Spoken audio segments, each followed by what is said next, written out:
Welcome to Toffee TV. It is the match preview. Everton versus Leicester City. Another huge game at Goodison Park with Everton.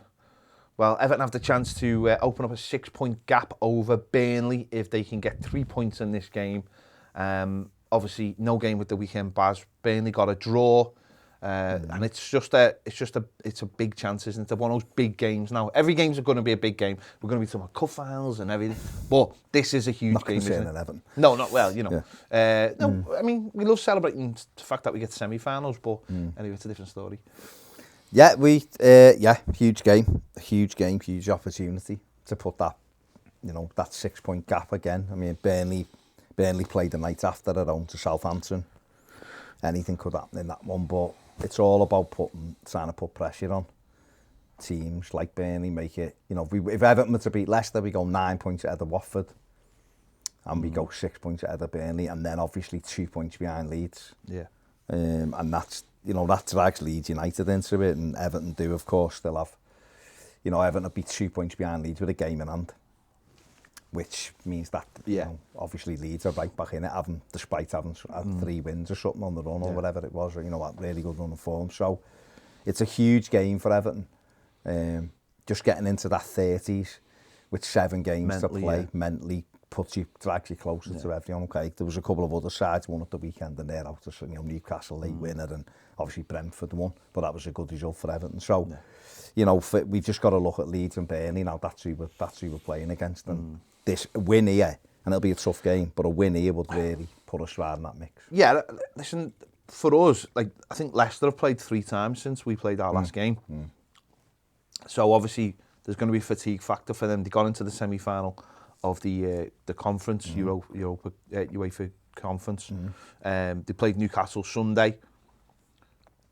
And they'll have their eyes now. They're not going anywhere in the league, let's be honest. They're going to have their eyes in the next couple of weeks on that semi-final. I think we played them the game after they've played the second leg as well. We've really got to capitalise on that, because that's what you see at this time of year. It's actually what I was worried about on Sunday with Burnley. I thought, with playing West Ham, I thought they'll go and play a flat West Ham team after beating Lyon. And it nearly played out that way. I mean, West Ham should have beat them comfortably, but that's nearly how it played out. And that's they should have been 2 up at half. Well, they should have. They missed a penalty, but that's where you get the result at this time of year, is that one team is just strolling. There's not much on them. And when you look at the teams Everton have got to play, there's a lot of teams like that, I think, that where it's a nothing game for them. And I think for Leicester in a game like this, after just coming back off the defeat at Newcastle, this is a game where if we can really have a go at them, we can get a goal up and keep pushing. Then it's those little extra moments we saw against Manchester United in the last game.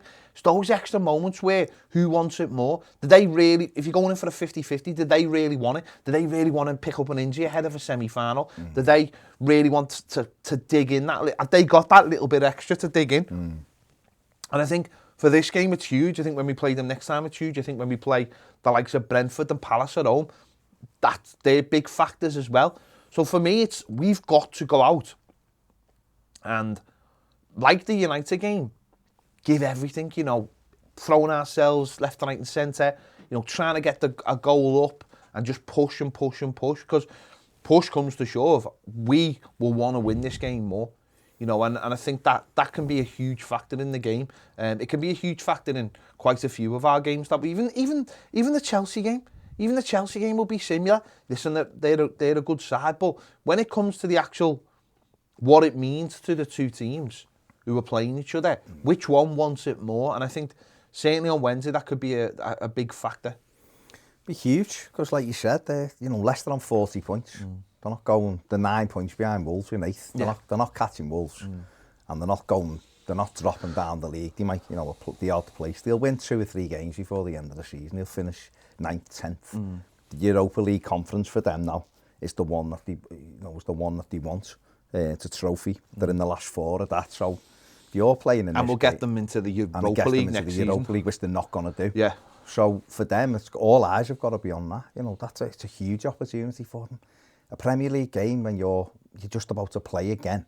You've just been beaten in the 95th minute on the Sunday, weary after the after the quarter final, travelling back from Holland and all that. You know, Everton have got the opportunity to just want it that little bit more. We've seen it over the past years when we've been mid-table going to these kind of games. The first goal goes in and it's just like, But we saw it this time last year, didn't we? Even though we had something to play for us as fans. We could have got into Europe and and maybe with the fans we might have done it, but without them we were easy Ozy and teams beat us. You've got to go and do it. We've got to be the ones that, to Leicester, it doesn't matter. They get beat, so all eyes are on. For their fans, they'll be looking going mid-table, not going up or down. The semi-finals, all they're thinking about now, and rightly so. For Everton, this is huge. Everton win and get, like I said, Everton get into the 30s. They go on to 31 points. They drag Leeds into it. I mean, madly, they'd be 5 points behind Villa, who were supposedly, you know. Yeah. And I'm not saying we'd catch Villa because I think they're probably too far ahead. But what I mean is you're just right back in that mix. Leeds are all of a sudden, and don't forget, Leeds don't play again until after we've played again. Yeah. We played twice before Leeds play. You know, we've got obviously Liverpool away, which probably being no points, but they've got Palace away the following night. So, and Palace, you know, Palace are stronger home, so maybe... It gives you something to aim for, doesn't it? Of course it does. And, you know, Burnley used to say Southampton, you know, they beat Arsenal the weekend, they used to say Southampton won't go to Turf Moor and beat them. Haven't got a manager or get a draw or something. So, for Everton, you've just got to focus on what we're doing. Got the opportunity now, we've got a game in hand on Burnley with 3 points ahead of them. We've got the opportunity now to go, right, let's put some ground between the two of us. And almost, by winning against Leicester, you're almost eradicate the Burnley result the other week. It goes to 6 points. It would have gone to 7 points that night level games. Well, if Everton had to win on win Wednesday night, it goes to 6 points with level games, with 7 games to play. It's a lot of points. Yeah. You know, and if Everton were to win, he would have a better goal difference than Burnley by whatever. And also, it puts the pressure on Burnley, doesn't it, then?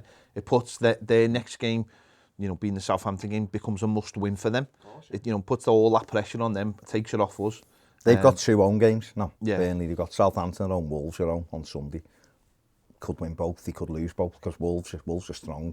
You know, Wolves are in top 8, are doing all right. Southampton, a little bit hit and miss, but they work hard. And Burnley, watched them a bit on Sunday, they were a little bit more open, which meant they had a couple more chances, but they weren't great at the back because the new manager had them quite open. So Southampton, you know, can cause them issues. But we can only look after ourselves, can't we? If you look at the fixture list, you know, there's some points for Burnley. Leeds is horrific. People talk about Everton's bad. Leeds is terrible. It's just that they've got that cushion at the moment, whereas if Everton were to win on Wednesday, then 2 points is nothing. It's absolutely nothing. And if they both lost the next game each, which could happen, Liverpool away, Palace away for both of us, going into that last, you know, Leeds would have 5 games left and we'd be 2 points behind. We'd have gained 2 games in hand on them, or a game in hand now. So. Leicester, obviously, their away form's really poor as well. I think they've only won 3 away games all season. I think they're something like 5th from bottom in the away table as well. Not away games. So they, you know, they haven't travelled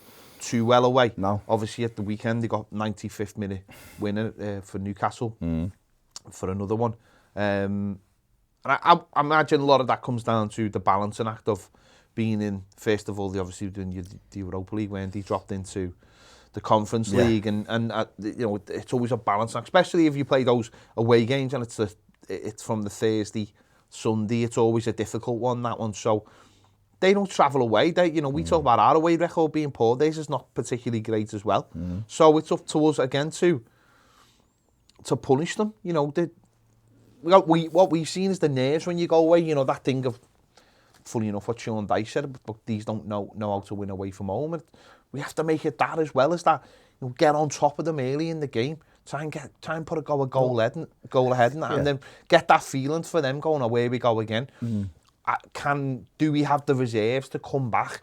Can we muster something? Because the longer the game goes on, if it's 0-0, you know, I watched them a couple of weeks ago at Old Trafford, and you know, again, it was one of those games where it meant very little for either teams, which was strange considering Man United still going for the top 4. And then, you know, they got a goal. I mean, they deserved it, but it was just that the game was so stale and the atmosphere wasn't great, and it was just, it allowed them to just play that football they like to play. Whereas I think on Wednesday we've got to get on top of them like we did in the last game, where it might be pretty. It's not going to be pretty, is it? But it has to be dogged. We have to dog it out again, like we have in the last 2 home games. Well, they're a possession-based team, aren't they? They like to have the ball. Even on Sunday, they had 69% of the ball at Newcastle. You know, but they had 2 shots on target. Newcastle had 16 attempts and 7 shots on target, you know. And that's what you'd have to do. So we've got to accept that they're probably going to have the ball because it's like the way Brendan Rodgers likes to play. But they are suspect at the back. They've not been in good form this season, Leicester. They've had injuries as well. Yeah. You know, and they've had to balance. When you've got a squad like Leicester's, which is a good squad, but it's not massively deep, and you're playing in 4 tournaments like they are, and they're going far in one of them, but you're picking up injuries as well. You're trying to juggle everything, aren't you? And juggle the FA Cup early on, and Europe and the league, and they haven't been able to do it as well as what they would have hoped because injuries do that, and that's why sometimes going away from home. And now if you're the players, it's mid-April, comes towards the end of April, you've got a semi-final, Everton on a Wednesday, you've been to Newcastle, you've just been to PSV, 3rd away game in 6 days. It's like, you know, recovery and all that. For the manager, he'd be thinking, just get these games out the way. I'm not saying Brendan Rodgers will go to them and go, it's all right to lose, because of course he won't. But for him and for the squad, I imagine they're just thinking, get these next couple of games out the way and recover for our semi-final. Because that's the prize for them now. Finishing 9th or 10th, neither here nor there now. No. If they could still get into Europe, if they could still catch the top set, then that's different. But for them, he'll be all about preserving his best players now. And Everton do have to go out and rattle them a little bit early on. The crowd will be up for it.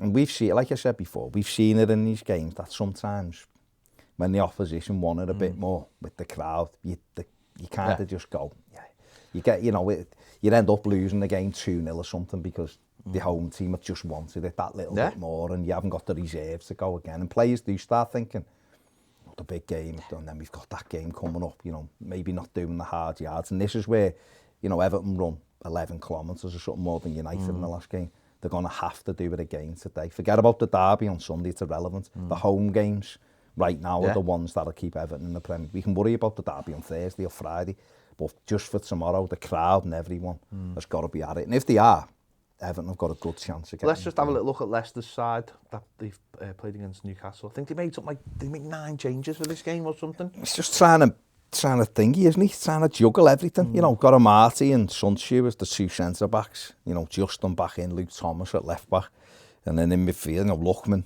playing a game and scoring a goal. And you had Keane and Dewsbury in the middle with Tielemans is fantastic. Obviously, Dewsbury looks a good player as well. He's a live wire. He looks a good player. He's come through. Had a good spell on loan. He's come back. He looks a good player, obviously. And of course, they've got no one did he after he's out for the season and stuff like that. You know, I think Jamie Vardy's still out as well, isn't he? And they'll probably, if there is an opportunity to bring him back, I'm sure they'll rock him in cotton wool. Well, you wouldn't be throwing him in to play against Everton, would you? So Maddison's improved recently, hasn't he? So let's have a look at his numbers, because he dipped for a bit, but he seems to have come back. 29 appearances, 22 starts, 8 goals, 5 assists, 2 shots per game. He did have a little dip, but he seems to have come back now, and he seems to be fulfilling that role as that number 10. I think when everyone's fit, he's not always a starter now, which shows you how strong he's not. Their squad is now. But he's got the ability, James Maddison, to just bang one in from 25 yards. And he's got he strikes the ball so well that you have to make sure that you're on him and you get in his face and make it difficult for him, because he probably is when you look. Lookman's another one. He scored a couple of goals recently, Lookman as well, hasn't he? We know his quality, don't we? He's got that quality. He doesn't do it all the time, which is why at 24 he's still a sub. And he's only on loan. You know, and they're seeing something at the weekend saying he's going back to Leipzig and Fulham on him, and it's like they've already been to Fulham. And he's gone on. So he's at 24 or whatever he is, 23 or something. You want to be 24, isn't he? Yeah, you want to be settling down. But he's got the ability, just can't put it all together. Might be a little bit. He reminds me a little bit of Damari Gray. Yeah. Maybe with Fulham going back up, Fulham might just now say, right, we can take you now, because his contract has probably got a year or 2 left on his contract. Yeah, he's got a year left. So the price will be a lot lower. Leipzig will be looking to get rid of him. It might just suit Fulham. He's had a year in the Premier League and goes back to Fulham, and maybe that's what'll happen. I don't know. But from our point of view, you know, obviously we've come off a win. It seems ages ago now, doesn't it? But Yerry Mina's back in contention. Do we throw him back in? I would. Yeah. I'd have no hesitation whatsoever in starting him. Just get him straight back in. we're better when he's in the team. It's as simple as that. Is it a case of just managing him going forward? Like, you know, place against Leicester, but then you leave him out against Liverpool, and then you bring him back for maybe Chelsea, and then it's... Then you've got a week again. Haven't you? And then you have to start managing him again. 5 games in 14 days. Which will be difficult. Or 12 days it is. So but I'd start with Wednesday and just get through the game, see how he goes, and then maybe they might feel they can play at Anfield as well, because there's a week before Chelsea, 8 days rest after that. But I would go with one game at a time. Yeah, right. But I'd have him straight back in the side. I know Keane and Godfrey did okay against United, but I just think we're a better team at Mina, innit? So I'd put him in. I think the rest of the team maybe stays the same, the starting lineup. Because I was going to say then, do you think there might be a temptation to go 3 at the back with him back? But I was going to say, there is that temptation, but also though, in the last couple of games, we do seem to have found a bit of a formation that works, and with Iwobi... Oh, what, 3 midfielders? With Iwobi playing as that third midfielder, as a number 8, it does seem to have, you know, just helped us out a little bit. No, I think we know we're a better side with 3 midfielders. We've not got a pair that is good enough to cope, and our fullbacks aren't flying forward. I think if you've got your fullbacks are bouncing up and down, then your 3 midfielders can sit and you have a little bit of...